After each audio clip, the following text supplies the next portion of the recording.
Hola, ¿cómo estás? Soy la profesora Esmeralda. En este video vamos a hablar sobre un tema muy importante como es la Revolución Mexicana. Quiero decirles que la Revolución Mexicana fue una importante lucha armada que duró aproximadamente desde el año 1910 hasta el año 1920. El prolongado conflicto transformó radicalmente la cultura y la política de México. No obstante, investigaciones recientes se enfocan en los aspectos locales y regionales de la revolución. Este conflicto armado que estalló para derrocar al presidente Díaz fue una auténtica revolución nacional. La Revolución Mexicana incluye enlaces internos relacionados a los eventos que marcaron este periodo sangriento en la historia de México durante la segunda década del siglo XX. Quiero iniciar diciéndoles que en marzo de 1908, la revista estadounidense Persons publica una entrevista con el presidente Porfirio Díaz, en la que el dictador afirma que México está listo para la democracia y un nuevo líder. Se considera que lo dicho por Díaz en la entrevista Krillman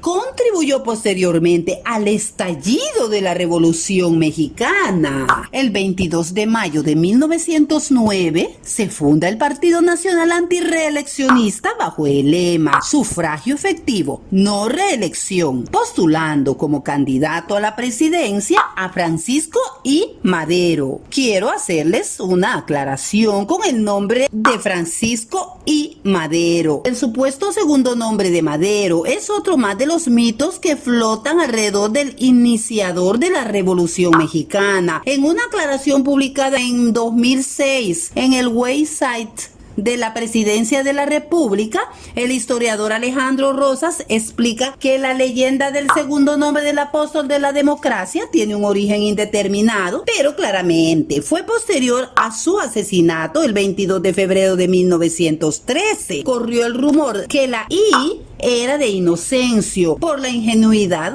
que el nativo de Parras de la Fuente, Coahuila, demostró durante su gestión presidencial. Después, con el paso del tiempo, la historia oficial se encargó de enterrar su verdadero nombre. Casi todas las generaciones que estudiaron la sacrosanta Revolución Mexicana durante el siglo XX crecieron con la seguridad que la I de Don Francisco era de Indalecio. En la actualidad, mucha gente sigue pensando que esto es cierto, pero la verdad es que los padres de Madero, Don Francisco, padre, y Doña Mercedes González, bautizaron a su primogénito con el nombre de Francisco en honor al santo de Asís, e Ignacio honrando a San Ignacio de Loyola. También corrió el rumor que cuando se hizo espiritista renegó del nombre de Ignacio debido a sus malas experiencias como estudiante en colegios jesuitas, pero como sea, tanto en la fe bautismal que se conserva en la ciudad natal como en el acta de nacimiento que existe en los archivos del estado de Coahuila, queda perfectamente establecido que el verdadero nombre de Madero era Francisco Ignacio y no Indalecio, como se ha creído durante décadas. Bueno, continuando con la historia de la Revolución Mexicana, el 6 de junio de 1910, Madero es arrestado por el gobierno de Díaz en Monterrey, Nuevo León, y trasladado a San Luis Potosí para ser encarcelado. El 26 de junio de 1910 se llevan a cabo las elecciones federales. Díaz, candidato del Partido Nacional Reeleccionista y del Partido Nacional Porfirista, recibe 18,625 votos. Madero, del Partido Nacional Antirreeleccionista y el Partido Nacional Democrático, recibe 789 votos. El 27 de septiembre de 1910, el Congreso de México declara oficialmente reelectos a Díaz y al vicepresidente Ramón Corral. El 5 de octubre de 1910, Madero promulga su Plan de San Luis en San Antonio, Texas, tras escapar de la cárcel en México. Su plan pide a todos los mexicanos que se levanten para derrocar al dictador el 20 de noviembre de 1910. El 14 de noviembre de 1910 se levanta levanta en armas el militar Toribio Ortega en la ciudad de Cuchillo Parado, Chihuahua. 6 días, la fecha de levantamiento propuesta por Madero. El 18 de noviembre de 1910 se registra un enfrentamiento a tiros en la casa de la familia Cerdán, en la ciudad de Puebla, cuando fuerzas del gobierno intentan ejecutar un cateo. Los Cerdán, seguidores de Madero, se preparaban para iniciar la revolución tras el llamado de Madero a levantarse en las armas. Los hermanos Aquiles y Máximo Cerdán, entre otros antireeleccionistas, terminan muertos. El 20 de noviembre de 1910 comienza oficialmente la revolución. El 1 de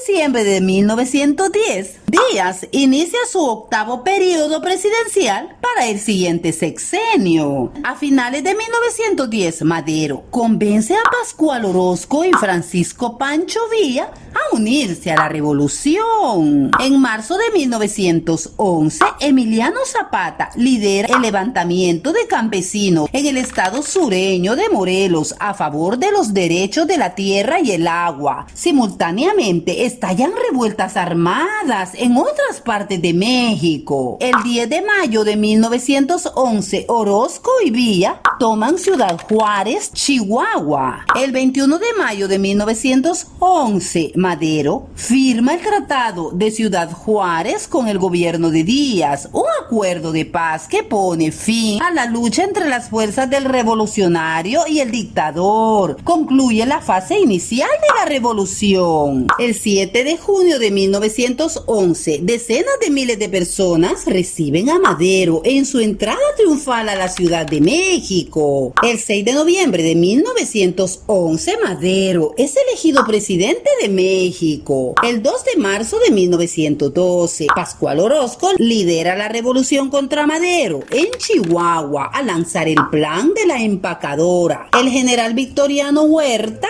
bajo las órdenes de Madero, derrota a Orozco y arresta a Pancho Villa meses más tarde. El 9 de febrero de 1913, Huerta, Félix Díaz y otros hombres ligados al porfiriato traman una traición a Madero. El general dirige un golpe de estado contra Madero, quien es depuesto, arrestado y encarcelado. El cuartelazo se reconoce como la Decena Trágica. El 22 de febrero de 1913, el presidente Madero y el vicepresidente Pino Suárez son asesinados a tiros. Huerta se declara presidente de México. El 9 de marzo de 1913, Villa escapa de la cárcel y organiza un levantamiento contra Huerta. El 19 de marzo de 1913, Estados Unidos se pronuncia en contra del gobierno de Huerta mediante una carta del presidente Woodrow Wilson, en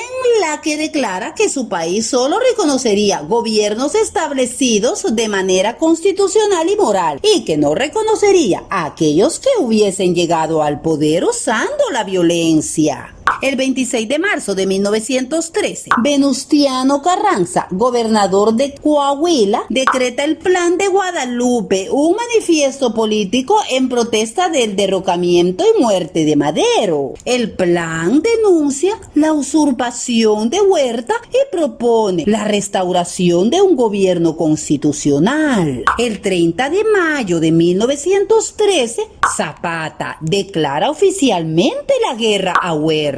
El 3 de abril de 1914, fuerzas de Villa derrocan al ejército federal de Torreón, Coahuila, tras el enfrentamiento conocido como la Batalla de Torreón. Del 21 al 22 de abril de 1914, fuerzas militares de Estados Unidos ocupan Veracruz. El presidente de Estados Unidos anuncia que la invasión se llevó a cabo porque el gobierno de Huerta se negó a disculparse por el incidente relacionado al buque USS Dolphin, que ocurrió cuando fuerzas militares estadounidenses fueron arrestadas en Tampico durante un viaje para reabastecer el buque de insignia. El 23 de junio de 1914, Pancho Villa y su división del norte derrotan decisivamente a las tropas federales del general Luis Medina Barrón durante la toma de Zacatecas. El 15 de julio de 1914, Huerta renuncia como presidente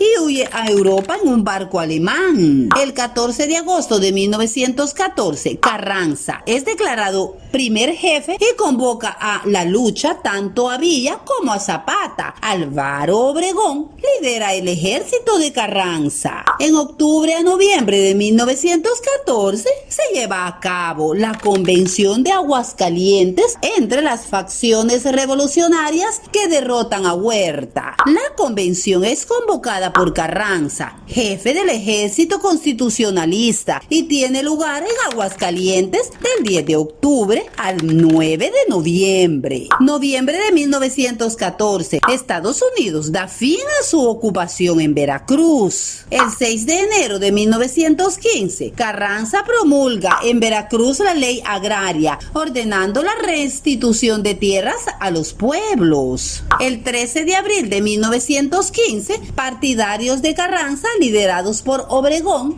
derrotan a Pancho Villa en la batalla de Celaya. El 9 de octubre de 1915, Estados Unidos reconoce a Carranza como presidente provisional de México. El 9 de marzo de 1916, Pancho Villa lanza un ataque mortal contra el poblado de Columbus, Nuevo México, como represalia por el reconocimiento de Estados Unidos de su ahora enemigo Carranza. El 16 de marzo de 1916, el general estadounidense John J. Pershing encabeza una fuerza militar en México para tratar de capturar a Villa. Tras el ataque en Columbus, en lo que se conoce como la Expedición Punitiva. El 5 de febrero de 1917, México adopta la Constitución de 1917, reclama los derechos sobre el subsuelo, instituye nuevas regulaciones para beneficiar a los trabajadores organizados y decreta sanciones contra la Iglesia Católica. El 7 de febrero de 1917, después de 11 meses y de haber fracasado en su misión de capturar a Villa y bajo la presión continua del gobierno mexicano, las fuerzas estadounidenses al mando del general Pershing sale de México, dando así por terminada la expedición punitiva. En diciembre de 1918, fuerzas carrancistas bajo el mando de Pablo González emprenden una ofensiva contra los zapatistas, tomando bajo su control la mayor parte de Morelos. Zapata se retira a Puebla. Carranza pide a los generales zapatistas unirse a la causa constitucionalista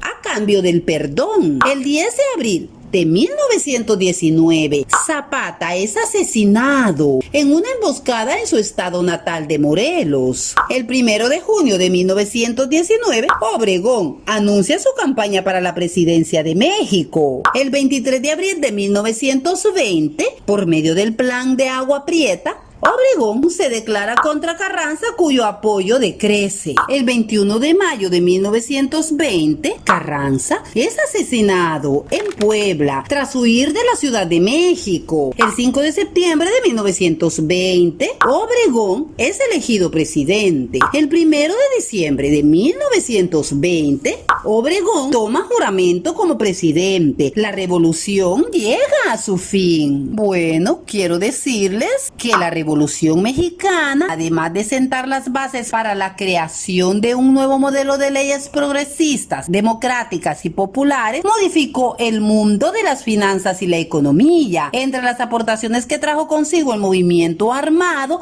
iniciado en el país en 1910, destaca la instauración del billete como forma de pago, toda vez que luego de varios intentos que habían sido rechazados por el pueblo, en 1925, una vez concluida la revolución, se implantó esta forma de pago. De acuerdo con el artículo Modificando el mundo de las finanzas, publicado en la revista Proteja su dinero de la Comisión Nacional para la Protección y Defensa de los Usuarios de Servicios Financieros, CONDUCEF, para 1930, con la Ley Orgánica del Banco de México, se logró posicionar transicionar como la principal forma de pago en el país al papel moneda, debido a que durante la revolución cualquier general o caudillo que necesitara dinero podía mandar a imprimir billetes a cualquier banco. En 1917, en la Constitución se dispuso que solo el Banco de México emitiera los billetes y monedas de la nación, pero fue hasta 1925 cuando se instauró. Con la promulgación de la Carta Magna,